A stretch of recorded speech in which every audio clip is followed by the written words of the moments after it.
Esto es Lenguaje y Medio Ambiente. Mi nombre es Carmen Rivera. El mío, Rocío Luque. Yo soy Enrique Vargas. Y yo, Alexandra Morales Reyes. Hoy hablaremos del punk.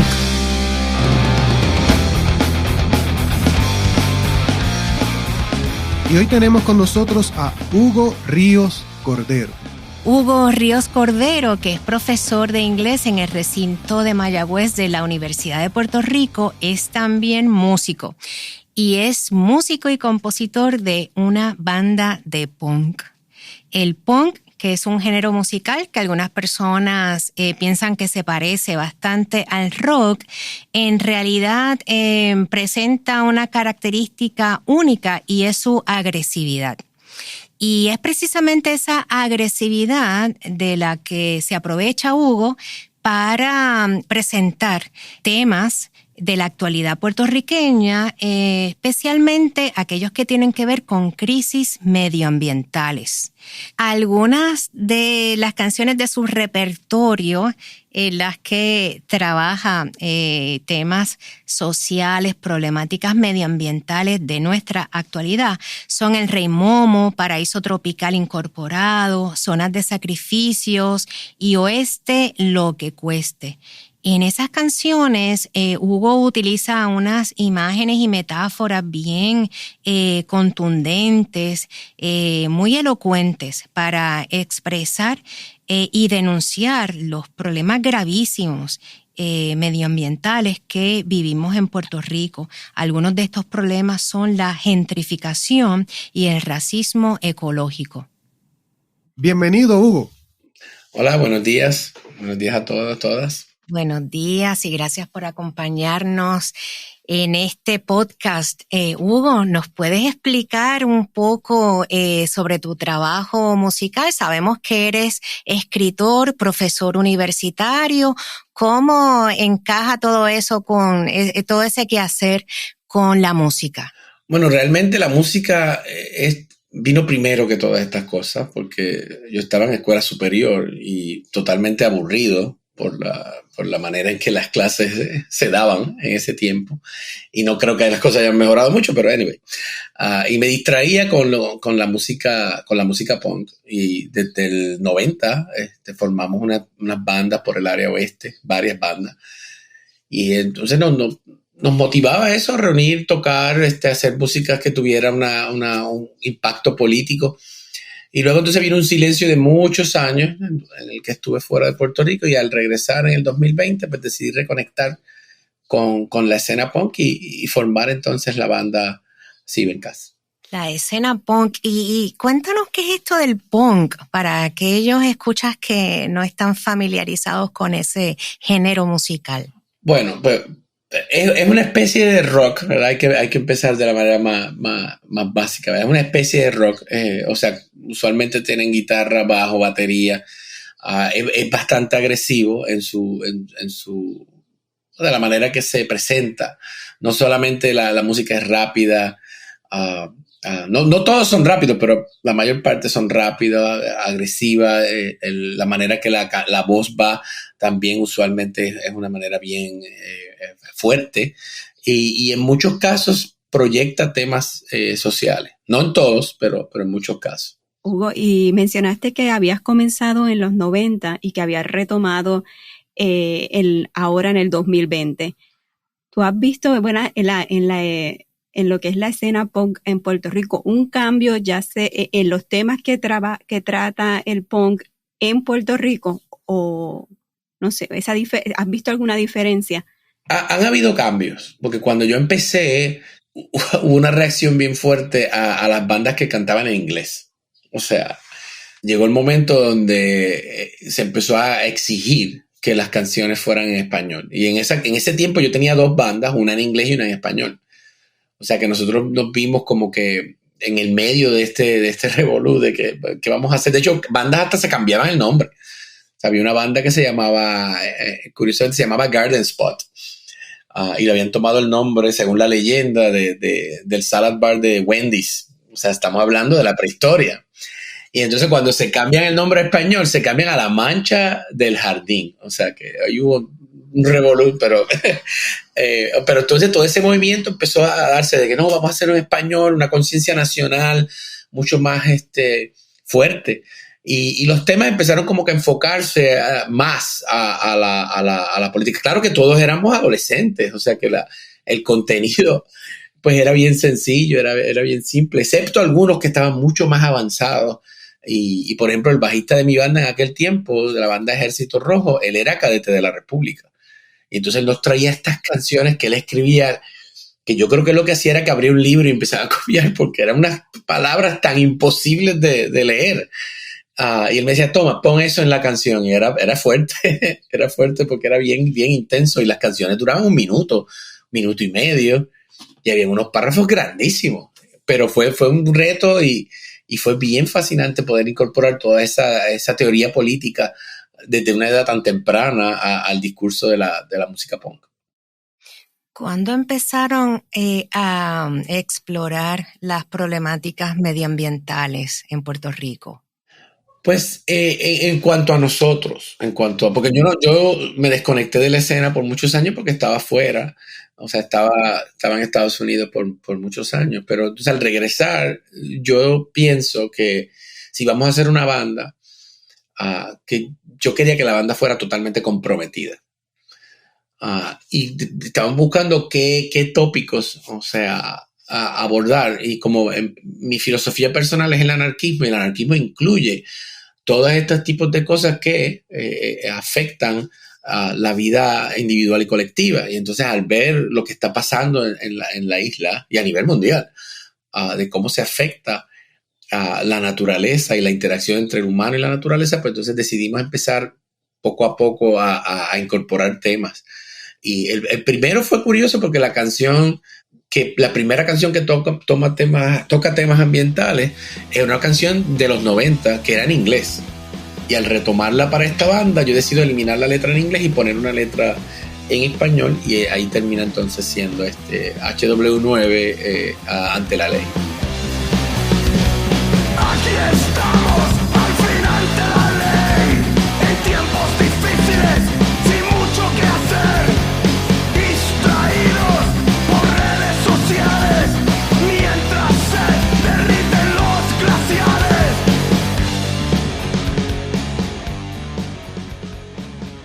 Hugo, mencionaste que lo del anarquismo y justo así titulas no se dice CD, ¿verdad? Se dice... ¿Cómo se dice? CD. No CD, ¿no? ¿Cómo se dice ahora? Disco compacto, no sé, ahora sería un MP3 o... No, ¿verdad? ¿Cómo se dice? Bueno, un álbum, ajá. El álbum lo titulas Anarquismo Tropical. ¿Podrías hablarnos un poquito de ese tema? Y bueno, quizás como mencionas, tropical, que tiene que ver algo con medio ambiente y anarquismo, ¿cómo el anarquismo dentro de lo que son las luchas medioambientales? Si sabes un poquito de eso y nos puedes contar. Pues a mí me ha sorprendido mucho porque, o sea, el tema, el anarquismo tropical era porque estábamos como que mezclando dos cosas, o sea, el anarquismo como sistema político y el hecho de que ocurre en esta idea que estamos presentando, ocurre pues en el trópico. Pero entonces cuando estamos explorando y empiezo a conversar con otros grupos, yo veo que se está dando, tal vez no con el nombre, porque el problema es que pronto tú usas el nombre, la gente tiene una idea de lo que es la anarquía y ahí se cae todo. Uh-huh. Pero hay muchos grupos de autogestión en Puerto Rico que están trabajando para independizarse de los sistemas que los oprimen. O sea, por ejemplo, los proyectos que hay en Casa Pueblo, las diferentes comunidades que están tratando de divorciarse del sistema de agua de Puerto Rico, que definitivamente es un matrimonio maltratante. Y a mí me parece que se está dando esas burbujas de colectivización que son parte de lo que el anarquismo, o sea, de la idea del anarquismo, de cómo funciona, de esa independencia de los sistemas mayores y un trabajo más comunal. En esta canción también, Paraíso Tropical, hay unos temas fundamentales cuando estamos hablando de las crisis medioambientales y es lo que se conoce hoy día como gentrificación. Y tú hablas de la rubia gentrificación. ¿Puedes abundar un poco sobre eso? Bueno, tengo licencia de decir lo que quiera. Después editamos. Sí, porque... No, muy rápido y haz pausas para poder editar. Voy a tratar, porque es que hay mucha rabia ahí. Habla libremente, por favor. Pues sucede que un día yo estaba pasando por Rincón y entonces yo veo estas personas caminando y yo veo como que un cierto aire. Y yo siempre he sido del oeste, yo iba a Rincón y sabía que siempre había un componente norteamericano, estadounidense en Rincón. Pero en la manera que existía, siempre tenía esa idea de que era algo que era como que, ok, estamos aquí, estamos al margen, participamos y queremos pertenecer a ustedes. Siempre se veía ese tipo de que era más, lo que yo veía era que más bien había muchos hippies que venían acá al surfing, a participar de la flora, ¿verdad?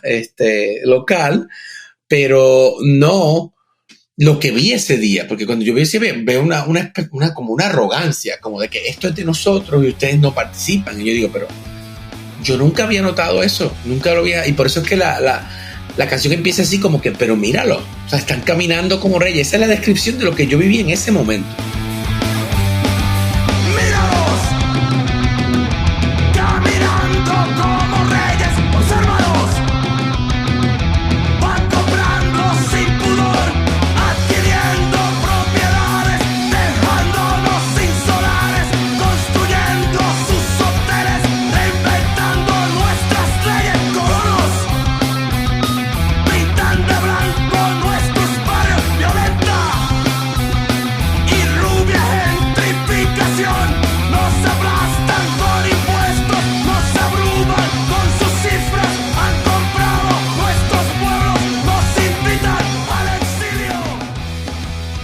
O sea, yo lo vi como que me sentía hasta intimidado, como que yo estoy fuera de sitio. Y de hecho ese día yo llego a casa e inmediatamente me siento a escribir por el coraje que tenía y por el hecho de que entonces hay caminos a la playa que se obstruyen. Está este discurso de la playa privada que realmente no es legal, pero ellos piensan que sí. Y por eso es que se le habla de la rubia gentrificación, porque está haciendo referencia obviamente a la que no solamente, ¿verdad?, es de esa manera, pero es una manera más contundente de exponer de dónde viene. Aparte que el discurso en los medios televisivos siempre es como que si el turista es rubio, ¿verdad? Si el turista es ario, se sonríe, vengan. O sea, cuando los turistas son afroamericanos, siempre está este discurso de mira qué ruidosos son y mira el caos que hacen. O sea, que siempre en los medios se ve ese tipo de discurso. Pero en este caso, pues, se inspira en esa visita a Rincón y ver cómo nos están quitando parte de nuestro patrimonio. Claro, es una metáfora. Eso sería una metáfora. Claro, en esa metáfora se encapsula básicamente todo eso. Yo creo que, ¿verdad? Personas los puertorriqueños aquí, creo que al ver eso pueden posiblemente saber a qué te refieres cuando, ¿verdad?, la rubia gentrificación. En otro iba a decir poemas, pero son canciones. Bueno, las canciones son poemas. Zonas de sacrificio, en una parte dice, dice, el racismo va de la mano de la contaminación. Y también la parte donde dice apartheid climático, injusticia ambiental, que me llamó mucho la atención porque tiene que ver con lo que es la justicia climática. No sé si nos puedes hablar un poquito de esa canción y qué inspiró esa canción y en esa letra. Pues yo estaba en una conversación con amistades y en un momento una persona menciona el concepto de la zona de sacrificio que pues no lo conocía. Entonces me refirieron a los escritos de Hilda Llorens. Y entonces termino buscando esos ensayos que ella escribe. Porque uno siempre piensa, a veces uno piensa en departamentos y es importante como que tumbar esas paredes y decir, no, esto es un problema que se conecta, o sea, de muchas maneras. Y yo pues entendía la contaminación y entendía el racismo, pero al ver este punto de que están tan conectadas, uh-huh, pues me dejó mal, porque yo digo, no lo entendía, o sea, no estaba al tanto y a veces yo pensaba, pues, está este complejo industrial y la gente, pues, se muda allí. Y yo digo, no, pero no es así. Es que la gente está allí y es más conveniente para las empresas porque son gente que no tiene voz. Y cuando tienen voz, no los escuchan. Es mucho más fácil para ellos decir, vamos a tirar esta contaminación aquí porque las personas que están ahí son expendable, ¿verdad? Son gente que no va a luchar o no pueden luchar, y si luchan no los van a escuchar. Y entonces empecé a leer esos artículos y gran parte de esa canción está inspirada en esos temas que ella menciona. En algún momento ella menciona hasta la frase pescado fresco viene de ahí, porque es como este contraste entre el exceso de industrialización y el hecho de que estamos privando a la gente de cómo se ganaban la vida por años. Cerrando los accesos, contaminando las áreas, contaminando el área donde ellos viven. Y ayer, para refrescar un poco estos temas, estaba viendo un programa sobre el asunto y es exactamente así. O sea, es mucho más fácil y económico para ellos simplemente utilizar estas áreas para sus desechos. En la costa sur depositan la ceniza frente a comunidades desposeídas. No se han dado cuenta de la triste situación. El racismo va de mano de la contaminación. La policía con sus bacanas y nosotros pescado fresco. Apartheid climático y justicia ambiental. Esas son las zonas de sacrificio. Las vacas aborto y otras consecuencias de las comunidades desaventajadas. No solo llenan de pólvora nuestro corazón, sino que te reclutan para su discriminación. Envenenan el agua con su codicia, te roban el aire con sus humos. Es una violencia lenta contra comunidades pobres y negras. Me imagino entonces que hay una relación entre eso que tú llamas aquí el apartheid climático y lo que mencionábamos ahorita sobre la gentrificación, ¿cierto? Sí, está conectado. O sea, a veces uno no piensa, pero yo digo, para que una gran parte de los puertorriqueños y de los turistas tengan acceso a las comodidades que vienen a buscar acá, hay otra gente que sufre. O sea, tiene que pagar ese precio para que se mantenga el estilo de vida de otro grupo. De hecho, releyendo a Llorens, mencionaba que las compañías eléctricas, la mayor parte están en el sur, pero entonces cruzan para nutrir el área norte, que es el área donde usualmente el turista y el control de la isla siempre ha estado, ¿verdad? En el área metropolitana siempre está esta exclusión de las otras áreas. Y es un precio que se paga y es esa especie de apartheid, ¿no? Que estamos viviendo en dos Puerto Rico. El Puerto Rico turístico y de las clases altas, y entonces el Puerto Rico que tiene que pagar el precio, que se le va la luz todo el tiempo, que no tienen dinero para comprar unas plantas o unas paneles solares. Sí, ¿verdad? Es mencionarlo, ¿verdad? Yo había leído de la justicia climática, pero cuando lo veo en apartheid climático o zonas de sacrificio, como que me impacta más que simplemente decir justicia climática o justicia medioambiental. Yo creo que ahí viene lo del lenguaje y bueno, la música, es como que ese impacto y esa emoción que te crea es mucho más contundente y efectiva. Había otra en la del Rey Momo, que bueno, todos aquellos que estuvimos en el 2019 en Puerto Rico, o bueno, también la diáspora sabe de qué se habla en la canción, pero mencionas algo que en tiempos de desastre goza el colonizador. Y eso me acordó a lo que se conoce algunas veces como la economía del desastre. No sé si nos puedes nuevamente hablar un poquito de eso que inspiró la canción de Rey del Momo y específicamente esa parte, ¿verdad? En tiempos de desastre goza el colonizador. Esa canción es la única canción de Sibencast que es de la diáspora, porque esa canción se escribió antes de la banda. Esa canción se escribió en el 2018. Yo estaba en Ohio y tendría que verificar exactamente la fecha, pero fue en Ohio que yo estaba pensando, ya estaba como que daydreaming en si vuelvo a Puerto Rico en algún momento, lo primero que quiero hacer es una banda. Y al ver las noticias, primero yo me salté el desastre de María, me salté todo este tipo de manifestación política con lo de Ricky renuncia, ni siquiera los temblores los viví. pero sí escuchaba porque obviamente mis padres están aquí. Mis padres están en el oeste y esa tensión, esa desesperación de todos estos desastres que ocurren estando yo por allá, pues fue bien frustrante y me motiva entonces a escribir mi primera canción. De hecho, no fue ni escrita. Yo estoy manejando desde Cincinnati hasta el pueblo de Oxford, que son como 50 minutos al norte de Cincinnati. Y mientras iba así, saco mi celular y empiezo a cantar yo la canción sin música. Y de hecho todavía tengo esa grabación que nunca será escuchada, ¿verdad? Porque no tiene música y es vergonzoso. Pero ahí está esa canción. Entonces yo en ese tiempo estaba leyendo mucho a Naomi Klein. Y por eso la canción dice, Marx profetizó y Klein lo confirmó. Estoy haciendo una referencia a Klein, que habla sobre el capitalismo del desastre, que es de ahí donde viene la idea.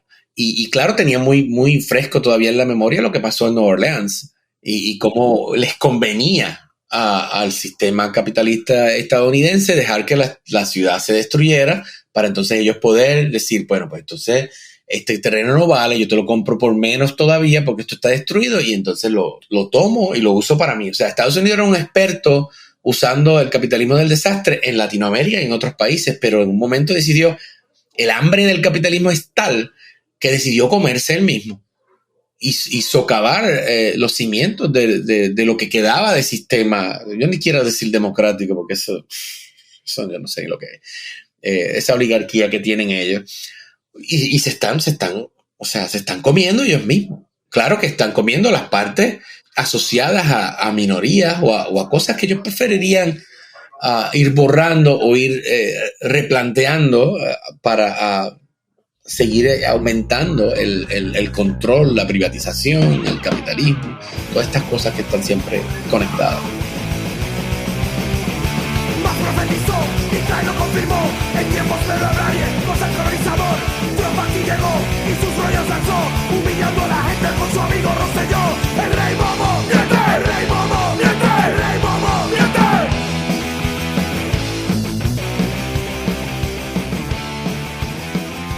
Hugo, yo, ¿verdad? Tengo que reconocer que de la escena punk sé nada en Puerto Rico. En general sé muy poco. Sí he escuchado un poquito de la historia aquí y allá en general. Pero aquí en Puerto Rico, ¿quién consume la música punk y qué impacto tú crees que tiene específicamente? Porque es el tipo de música que se va más por la cuestión social, que yo creo que carecen otro tipo de género que quizás son más populares, pero no tienen tanto ¿verdad? Ese mensaje social político. Bueno, en los 90 la escena era bien fuerte, dominaba, o sea, el underground musical puertorriqueño. Obviamente nunca llegaron al mainstream, pero sí había mucha gente y había muchos como nódulos o focos de diseminación. Había una escena en Ponce, una escena en San Juan, había la escena de Aguada que era fuertísima. Pero entonces con el tiempo como que fue bajando la intensidad de la música punk y subiendo subiendo de nuevo, porque ya había dominado antes la del metal, que tal vez para alguien que no conoce la diferencia se parecerán mucho, pero hay una diferencia, ¿verdad?, entre el metal. O sea, son ruidosas, usan los mismos instrumentos, pero hay unas diferencias.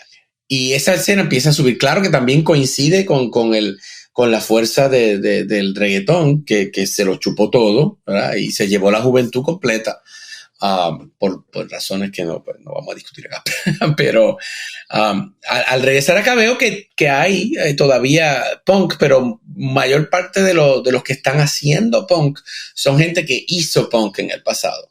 O sea, son gente que viene de esa escena original de los 90, que todavía está por el área, y los que la consumen también usualmente son parte de ese mismo grupo de veteranos, por no decir, ¿verdad? Algunos que hasta abuelos son ya. O sea, que es bien raro cuando uno va a shows. Pero sí hay una curiosidad de los jóvenes.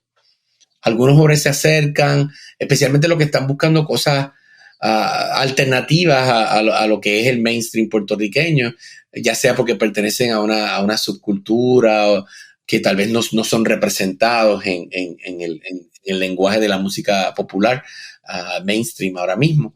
O sea que los shows se da una mezcla de personas bien mayores, o sea, de esa escena, o sea, entre los, qué sé yo, 50 hasta 60, están allí, tú los ves como que con sus camisas, y de momento llegan unos jóvenes como que también quieren participar y se unen. O sea, no es una escena muy exitosa. O sea, nadie va a hacerse rico haciendo música punk en Puerto Rico. O sea, es bien difícil, ¿no?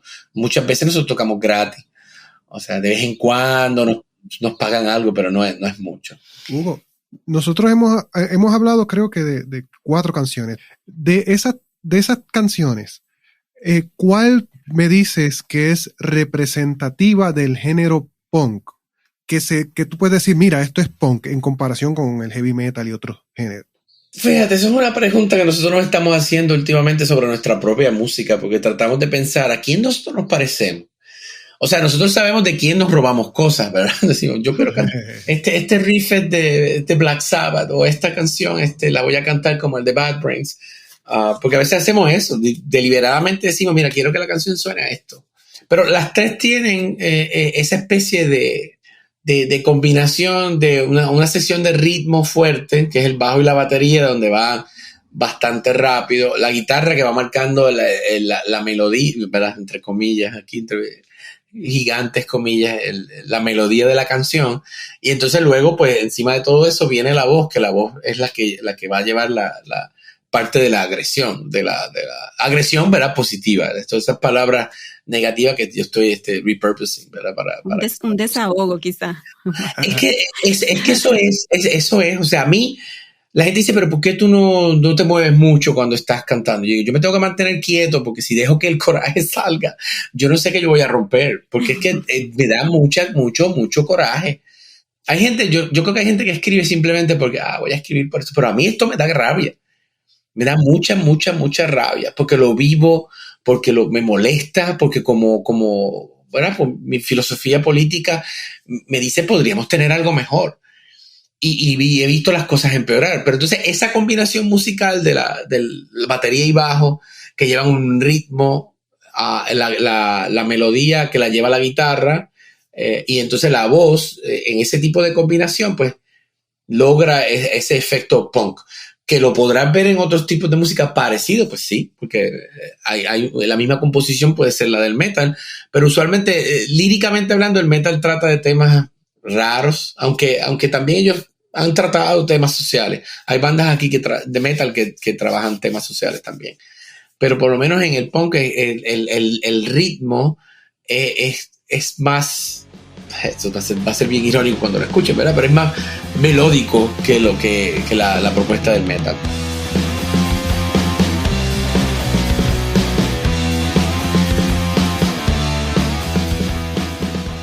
Hugo, aquí te voy a hacer unas preguntas que nuestra compañera no está, Rocío, pero ¿verdad? Ella le llamó la atención en el título de Oeste lo que cueste, porque primero, bueno, dice, por el valor concesivo que se logra con la reiteración del verbo costar en subjuntivo, que además en el primer caso es sustituido por el sustantivo oeste, ¿verdad? Dice oeste, no cueste lo que cueste, pero aquí es oeste lo que cueste. El oeste cuesta porque para muchos está a la venta, o porque esa ¿verdad? Utilizar esa frase ya conocida, ¿no? O cueste lo que cueste, pero en este caso oeste lo que cueste. Bueno, a mí me gusta mucho esa lectura de que el oeste está a la venta. Y de hecho hay una banda que escuché hace poco que se llama Rincón no está a la venta. Y es una banda, es una mezcla de música. Y hace una semana hubo un festival en Rincón donde estaban ellos tocando. Y ellos dicen, pues tendremos que cambiarle el nombre porque ya se vendió. O sea, y yo me quedé como, wow, eso está fuerte. Pero el origen de ese término o de ese título es porque es un poco más belicoso y personal, se podría decir. Porque lo que ocurre es que desde siempre el privilegio del área metro se ha impuesto sobre las demás regiones de Puerto Rico. Y entonces, inclusive en el asunto musical, se han escrito historias del punk, y de hecho hay algunos libros que están por ahí, que son libros muy buenos, pero que como que todo lo que es más importante siempre empezó en el área metro. Siempre fue por allá, las primeras bandas, los primeros grupos, los primeros punks. Y nosotros, no, eso no fue así. O sea, nosotros lo recordamos de una manera diferente porque estábamos en el oeste. Estamos viendo lo que el oeste significó para la escena musical en los 90. Y que como nadie del oeste está escribiendo esa historia, pues tenemos que ir en el asiento de atrás. Y al insertarnos en la música de nuevo, pues dijimos, no, pues nosotros vamos a hacer un enunciado fuerte, diciendo, no, es el oeste, es por el oeste. Claro que es peligroso porque también está eso de por el oeste fue con la invasión española. O sea que no queremos ese tipo, mezclarnos con ese discurso de que por aquí fue que llegaron los españoles, llegaron por el oeste. Y de hecho hay peleas acá en el oeste todavía por eso. Sí. Colón llegó por Aguada. No peleen porque... Por Añasco, Aguada, hasta Aguadilla. Sí, no, yo soy de Aguada, soy víctima de ese discurso siempre de que, ¿y por qué estamos orgullosos de esto? O sea, ¿por qué quieren? O sea, aquí en cada esquina hay una Plaza Colón. Es terrible. Pero entonces, musicalmente hablando, pues queríamos hacer ese enunciado de que no, el oeste tiene mucha importancia y tienen que considerarlo en las historias de la música puertorriqueña. Ok. Otra cosa que le llamó a Rocío la atención es que en ese mismo disco, Lo que cueste, en la canción HW9, ella notó que se mencionan los efectos de las redes sociales, que a menudo pueden ser negativos por la distracción que provocan, apartando a la gente de los problemas reales, como el derretimiento de los glaciales o las cuestiones medioambientales que estamos enfrentando. Asimismo, son muy adecuadas las figuras que aparecen en el texto, como la comparación del verso, pero cada cual piensa es culpa de otro, mientras todos los días se vuelven como hornos. Quizás podríamos salvar al planeta si todos pusiéramos de nuestra cuenta, pero cada cual piensa es culpa de otro, mientras los días se vuelven como hornos. ¿Cómo llamar la atención sobre la crisis climática?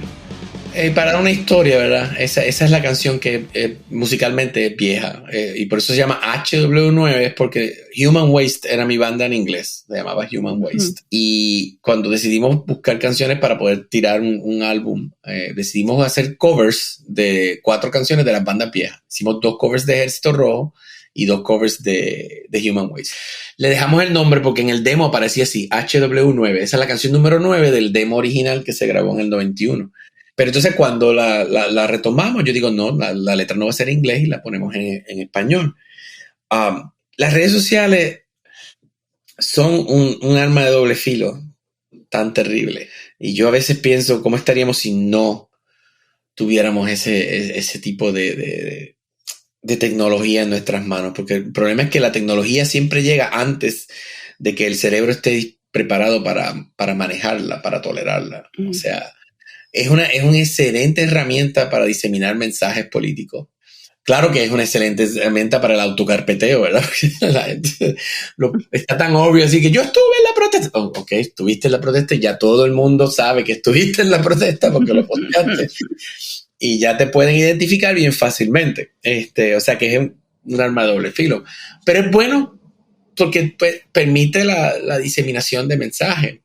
De una manera más rápida y efectiva y la organización colectiva sin ella, pues, me parece que para el asunto climático es esencial tener ese tipo de diseminación, pero también al mismo tiempo, o sea, los que han visto documentales sobre la cantidad de desecho que crea este tipo de material, aparte que está ya construida para hacer una tecnología reciclable, no reciclable in the good way, sino como que tienes esto 1 año, 2 años y ya tienes que reemplazarlo porque no lo puedes modificar. Uh-huh. O sea, tienes que botar tu teléfono y comprar otro y seguir creando más y más y más desperdicio.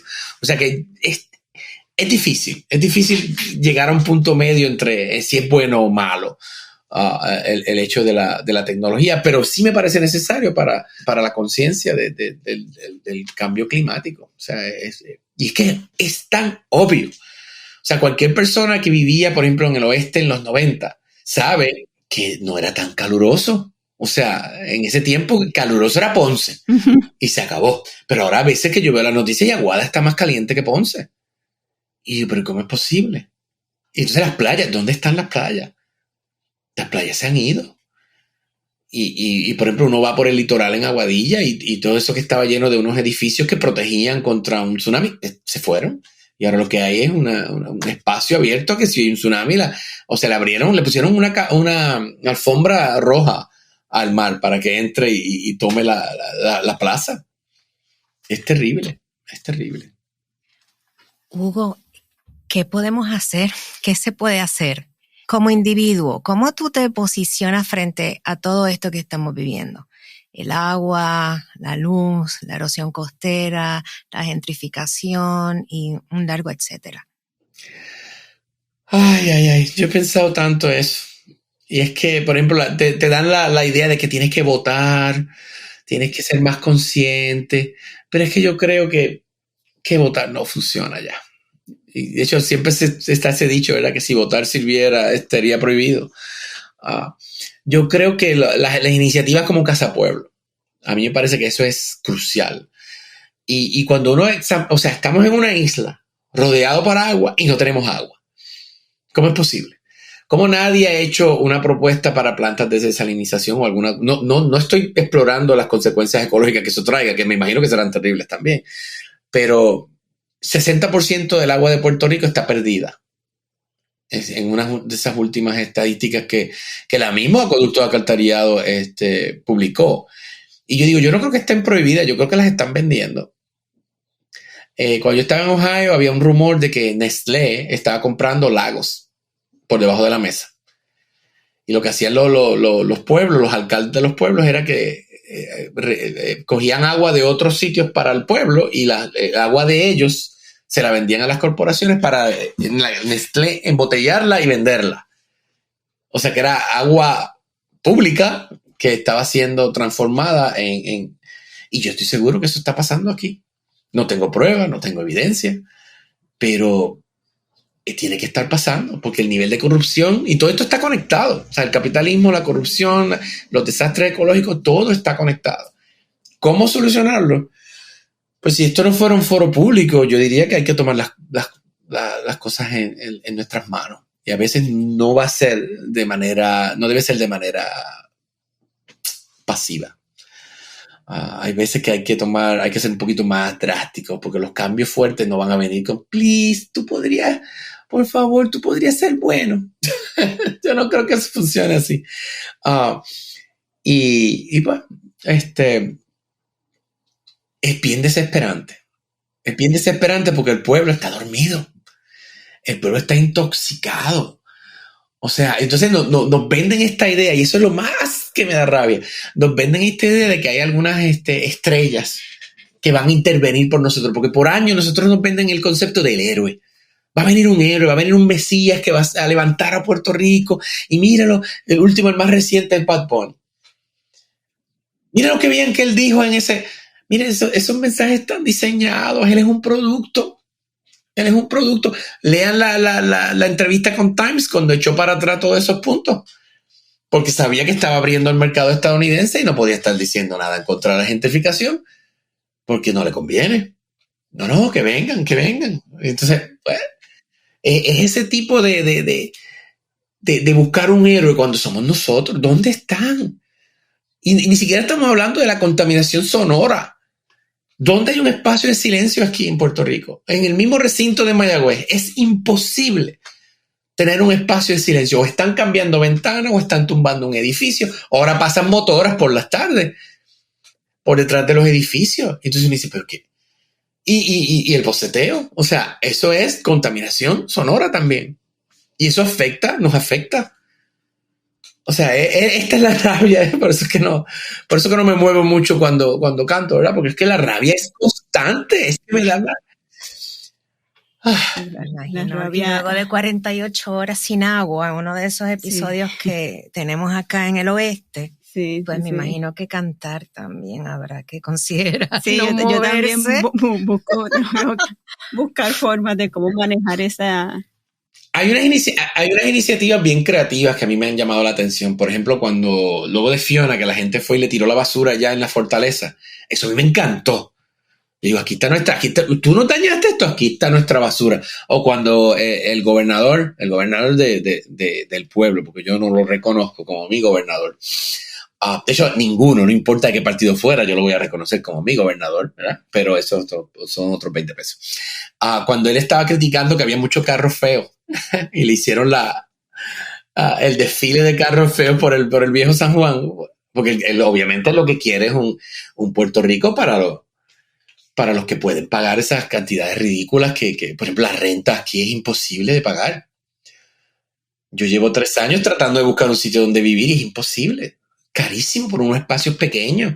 Cuando yo vivía aquí en el 2006, que fue cuando me fui, yo vivía en una casa bien grande por $300. Y ahora mismo yo estoy pagando el doble por una casa que es ni la mitad de lo que era aquella casa. O sea que todo se combina y nos explotan y nosotros nos quedamos dados. Y yo digo, pero ¿cómo es posible? O sea, ¿cuántas mejillas? Ya van 2. Nos toca ya el látigo en el templo. Hay que sacar a los mercaderes de aquí. Y no va a ser con el ballot. No va a ser con la papeleta. Sí, son las narrativas esas del héroe, ¿verdad? Que es una de las... En mi clase, ¿verdad? Que vemos las narrativas del medio ambiente y cómo están presentes los personajes dentro de esas narrativas del medio ambiente, como los villanos, las víctimas y el héroe. Pero sí, el personaje del héroe es un poco conflictivo porque, claro, mueve, lo que se ha encontrado es que esa figura mueve mucho a la gente, ¿verdad? Si tiene ese héroe, mueve mucho a la gente, pero claro, también es hacia dónde la mueve. Y recuerdo que estábamos leyendo un texto de Masol. Y claro, lo que con mis estudiantes vimos uno de los ensayos, porque son ensayos cortos, y en esa lectura tú podías ver que, claro, quien se presenta como el héroe o quien podría ser interpretado como el héroe es el pueblo. No es una persona particular, sino el pueblo, pero yo creo que no estamos acostumbrados a ver el héroe como algo colectivo, sino como un individuo. Uh-huh. En el libro Democracia y Energía, desafiando la economía de los combustibles fósiles para un país propio. Ese es el discurso. Y no solamente el discurso a nivel político, sino que también se refleja en la cultura popular con nuestro culto al superhéroe. Uh-huh. O sea, Batman es un billonario. Batman es un vigilante. De hecho, el otro día vi una cómica que decía Marx contra Batman. Y fue tan graciosa porque digo, interesante. O sea, nos siguen vendiendo esta idea de que nosotros no. Mira, Fuenteovejuna, ese es el héroe. Esa es mi recomendación, entre líneas. Esa es mi recomendación. Tiene que ser Fuenteovejuna. Tienen que ser nosotros sacar a toda esta gente y a todo. O sea, y reconstruir el país en un modelo diferente. O sea, aquí hay recursos para subsistir si se elimina el concepto capital que está usándose. O sea, es una isla que tiene promesa, se puede hacer. Uy, no. Verde, take it back. Esa palabra la contaminaron. Esa palabra está polluted ya para siempre.